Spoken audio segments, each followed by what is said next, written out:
Good Morning Brew Daily Show. I am Neal Fryman. And I'm Toby Howell. Toby, I finally learned what it felt like to be Steph Curry on a basketball court or Michael Phelps in a swimming pool last night. Because we play trivia every Wednesday night. That should probably not come as a surprise to anybody. And we were humming. Yeah. We were humming. I've never felt that in the zone. So we were tied going into first. We were tied at first place going into the tiebreaker question, and we didn't pull it out. We didn't pull it out, but I'll give it to our listeners, and feel free to email in with your response. But the question was, what year was the New York Philharmonic established? I know. Not even that really interesting of a question, but we didn't get close enough to score victory. So we got these really crappy cans of canned cocktails. The second place prize was so much worse than the first place prize. So anyway, it was a great time. It felt really good. We were getting questions left and right. But yeah, New York Philharmonic established what year? Let us know. And if you get it right, come join us next week. Yeah, we need you. We need you. What are we going to talk about today? The decline of the Metaverse is one topic. Bernie and Starbucks are clashed yesterday on Capitol Hill, and we tried to crack the case of a mystery multi-billionaire. I love our last story. It gets me excited just knowing we have this awesome last story. But to start off the show, we're going to talk about AI once again because it was once again in the news. So some powerful and concerned individuals from the tech community probably binged a few too many science fiction movies last night and kind of woke up really scared and ready to rein in AI. So a group including Elon Musk, Apple co-founder Steve Wozniak, politician Andrew Yang, as well as more than 1,000 others, signed an open letter to AI labs urging them to immediately pause production of AI models more powerful than GPT-4 for at least 6 months. So I'm going to read a quick quote from them, and then we'll talk about it. This does not mean a pause on AI development in general, but rather a stepping back from the dangerous race to ever larger, unpredictable black box models with emergent capabilities. Sounds a little scary, right? I think this is actually a very momentous document. Like, this is a document that they will look back in a couple of years and be like, this is when we realized what we had unleashed. This is what Jamie Wild, one of our writers, called a Frankenstein moment. Yeah, that was It just seems these are AI experts and leaders who think about this all the time and way more deeply than you and I do.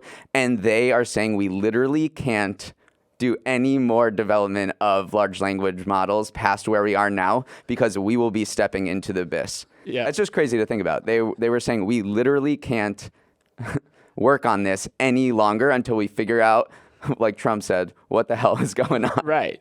I mean, honestly, I have a very different opinion on this because you're saying it's a historical document that we'll look back on. But I'm not going to lie, we've literally had this exact same thing happen back in 2014. So I did a little bit of digging, and a very, very similar group, including Stephen Hawking, Elon Musk, Steve Wozniak, wrote another joint letter at this conference in Argentina saying the exact same thing, warning about AI in 2014. But did they say stop doing, literally put your pencils down? Did they say that? They didn't say put your pencils down, but it's like very, very similar sentiment of just saying like, hey, listen, AI could be an existential threat to humanity. Honestly, theirs was geared a little bit more towards military AI because this was around the rise of unmanned drones. But it is similar, like it is a little bit of history repeating themselves. But yeah, we've been on Twitter looking at the discourse around it, and a lot of it has been, can you slow down a technological advancement, and has that ever happened in human history? Right, because probably at this point, there's hundreds of thousands of people working on open source solutions, rivals to ChatGPT. The Chinese are working on it. You think they're going to look at this letter and say, oh, you know what, Elon Musk and Yuval Noah Harari say that we should stop development, so we are. And I am sympathetic to a lot of the criticisms. I just think this is a historic document in general. I'm not saying that I agree because it's spawned so many Substacks and think pieces, and there were a lot of criticisms for it.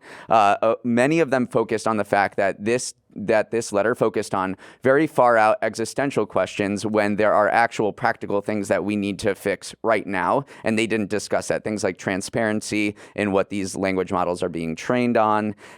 So they also focused on the 6-month time frame, saying that was super arbitrary. So what happens after 6 months 6 months ends? And then also they were saying, did you watch the TikTok hearing and see our lawmakers not quite understand Wi-Fi? What makes you think that in 6 months they're going to come together with a proper regulatory framework to sort of oversee what's going on in AI? Right. Probably more symbolic than anything, as these open letters often are. Start a conversation. Right. It did start a conversation. This morning we were just reading responses to the letter and then responses to the letter from, Tyler Cowen and all these great thinkers. So it's honestly a fun time to be a Substack writer and someone just covering the AI space right now. All right, before we move on, I've been preaching this from day one, and despite all the existential risks, pausing development, if you get good at asking ChatGPT questions, you will make so much money. So Bloomberg had this article yesterday talking about AI prompt engineers and how much they were making, and now companies are offering up to $335,000 a year for prompt engineers, AI whisperers to coax the best answers out of chatbots. You don't need a computer science degree. You can be an English major, a philosophy major. If you are good at getting the best answers out of these chatbots, then you will make so much money. We're in the wrong industry, stay with me. Neal. No, We're in the wrong industry, Neal. Please stay with me. All right. All right, so let's move on. Being a Starbucks CEO must be really weird because one day you are working on infusing olive oil into your coffee, and then the next day you're testifying in front of Congress about union busting. And so this is what I'm talking about. Interim CEO Howard Schultz, who's the face of Starbucks, really brought it to prominence and has been coming back as CEO, in random stints. He was on Capitol Hill yesterday in a hearing about the company's perhaps illegal pushback against this big unionization drive that's been happening at its stores. This hearing was billed as a heavyweight prize fight against Schultz and Senator Bernie Sanders, a workers' advocate who's been putting Schultz on blast for months. He hates his guts, and this hearing did not disappoint. We have a little clip of Bernie. The past 18 months, Starbucks has waged the most aggressive and illegal union-busting campaign in the modern history of our country. The man can spin a phrase and can spin an angry tirade at corporations for sure. Yeah, I mean, looking into this story, my chief question honestly was Starbucks has clearly been union busting, right? They've been firing employees associated with unions. They've been shutting down stores entirely associated with unions. So even though it's very, very hard for any of these hearings to actually have teeth and actually punish these corporations, it does seem like overall, most people are saying Starbucks, you've been union busting. Right, and I think a judge actually ruled that they were engaged in egregious and widespread misconduct. So there was actually some court proceedings. But just to zoom out, to catch people up about what's been happening at Starbucks, I think it was 18 months ago, the first Starbucks unionized, and now 300 stores out of, I don't know the figure, so I'm not going to say it. You know? No, I don't know enough. Thousands, 300 have begun to, have voted to unionize, and this is seen as perhaps the largest, most widespread labor organizing campaign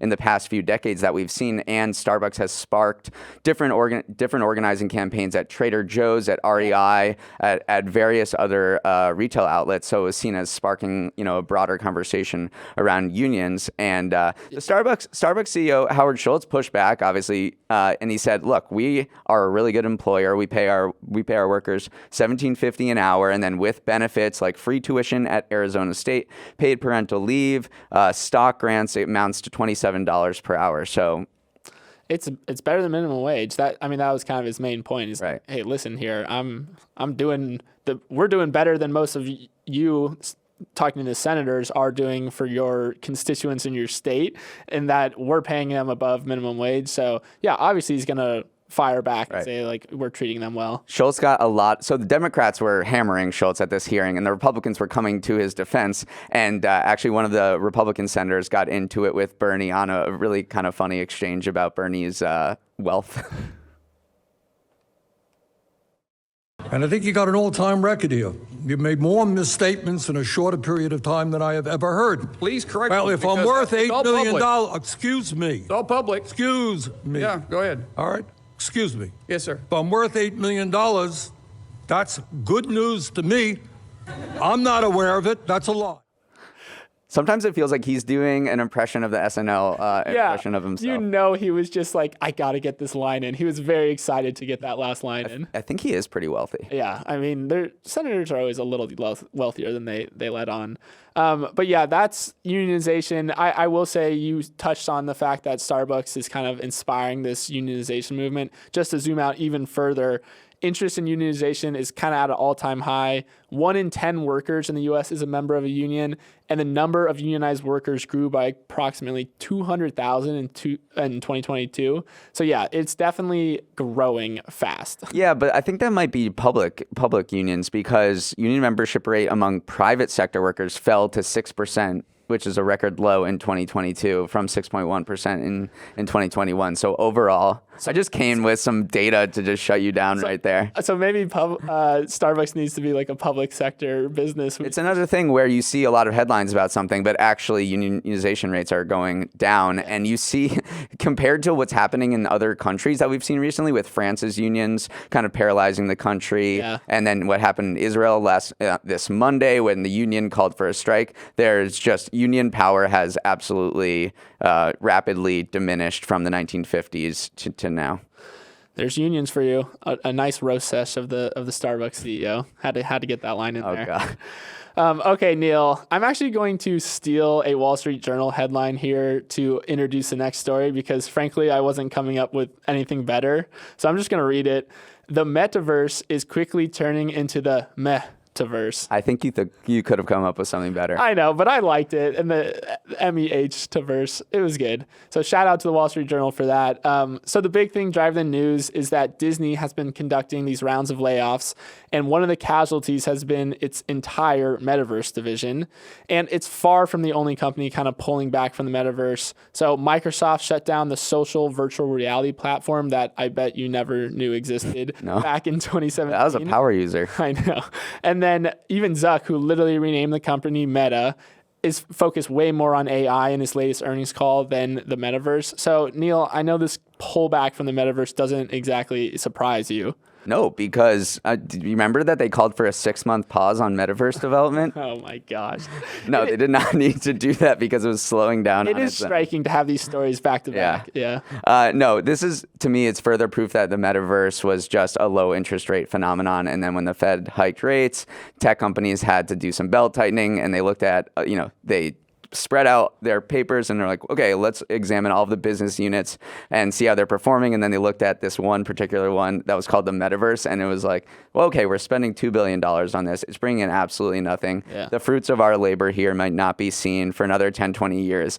Easy decision just to put that on the chopping block. Yeah, it is interesting. I mean, we mentioned AI in comparison to the Metaverse. And one of the quotes at the end of this article on the Metaverse was basically saying, like, change isn't that fast. Is from Matthew Ball, who wrote a book on the Metaverse, big proponent. Friend of the Brew, we like Matthew Ball, but he's kind of hung his hat on the Metaverse and saying change isn't that fast when we literally are just talking about AI, where they're trying to rein in change because it is so fast. So if this was a true technological paradigm shifting advancement, I don't think we'd be seeing entire business units cut this pullback like we are. Well, one thing I will say, and for some reason I'm going to take the bull case on the Metaverse here, is Apple. Mm-hmm. They just announced yesterday that they are holding this worldwide developer conference, which is this big event in the summer that the iPhone was introduced and things like that. This year is supposed to be really important because they are releasing a mixed reality headset that will cost $3,000. So, you remember yesterday we talked about how Apple going into buy now, pay later legitimized the sector. And when someone like Apple, a lot of smart people working there, is going to release a mixed reality headset, you kind of also are thinking to yourself, okay, maybe there's some legs if Apple thinks there is some reason to invest in this space. Yeah. So, as Apple goes, maybe Apple's wrong, just like Zuckerberg has been wrong so far. Yeah. But I don't know. I just feel like it's going to happen. I feel like we are going to live in virtual worlds. The hardware just is really bad right now and expensive, and there's no way you're paying me to put on a headset. The Neal bull case. It always convinces me. That was a very soft bull case, yeah. Toby, you can't seem to go anywhere on the internet without seeing coverage of Succession, but it appears to be getting a ton of disproportionate attention relative to its viewership. And that's my segue into Neal's numbers. I realized it's my favorite segment. I didn't even... You got too excited. I got too excited to get into it. But yes, this is the Thursday segment, Neal's numbers, where I give various stats that I found while reading the news. And Toby's jaw just drops, and hopefully yours will too when I say them. All right, back to the spiel. So yes, Succession gets a lot of attention, but when you dig into the actual details of how many people are watching it, there aren't that many people watching it relative to other TV shows. So the season 4 premiere last Sunday got 2.3 million viewers, but compare that to Yellowstone season 5 premiere last November got 12.1 million. So it shows there's this coastal elite thing going on, and I know I may be part of it, but I'm at least self-aware, where the media is obsessed with Succession due to the subject matter. Meanwhile, 6 times as many people are watching Yellowstone, and it doesn't get even a fraction of the coverage. Yeah, it's such an echo bubble. I truly have never seen either of them, even one episode of either of them. So I am so far removed from both of these echo chambers. So I am not contributing to the problem, this coastal elite problem, as you mentioned. But yeah, I remember I got a push notification on my phone that Succession dropped. That's crazy. Yeah. I've never watched it. So yeah, but you're totally right. Like it's about media. It's about media. The writers write it for Twitter. Right. And so that's what I think is going to give it not a long shelf life. I think Succession is making itself into... Here I am going off about Succession when people don't watch it. Okay, I'll cut myself off. I want to watch Yellowstone. It seems really good, actually. Me too. Okay, on opening day, here's my second number. Opening day, baseball, one of the best days of the year. Possibilities are endless. You got to do a baseball stat on opening day. So here's one that captures the transformation of the New York Mets, because I think a lot of people who don't follow baseball hasn't really seen what's been going on with the Mets. Used to be this hapless franchise. They hated themselves. They were all, disappointed and frustrated. But the payroll this season for the Mets is $370 million, which is by far an MLB record and $160 million more than the second place team, the Yankees. And they also have to pay another $100 million luxury tax on this bill. And the reason the Mets have been spending so much is because they got a new owner, Steve Cohen. You know who Steve Cohen is? It's a hedge fund guy, yeah. Hedge fund billionaire who loosely inspired Bobby Axelrod on Billions, which I think a lot of people, maybe more people watch Billions than Succession. Yeah. So Cohen took over this franchise in 2020, has just been literally unloading his paycheck, kind of transforming the game and giving new life to the Mets. About time. If you're a billionaire, what else are you going to spend your money on other than just making a badass sports team, basically? This is what I think every billionaire should do. Jeff Bezos might buy the Commanders. This is the thing that you're supposed to do when you're a billionaire. I'm glad one of them is finally busting the bank, breaking out the pocketbook, and just spending to win, basically. Yeah, people are saying that there should be a salary floor, forcing other billionaires to pay not as much as Cohen, but spend as much as Cohen to increase enough to increase the amount of parity in MLB, or else the Mets will just wipe the floor. Would you rather have Go Phillies, by the way. Another yacht, or would you rather have a winning baseball Or would you rather have Justin Verlander? Yeah.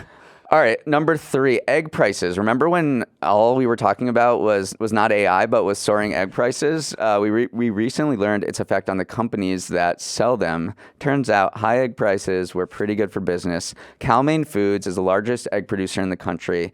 It recently said that its revenue doubled last quarter, which is great. But listen to this. Profits grew 718% because of higher egg prices.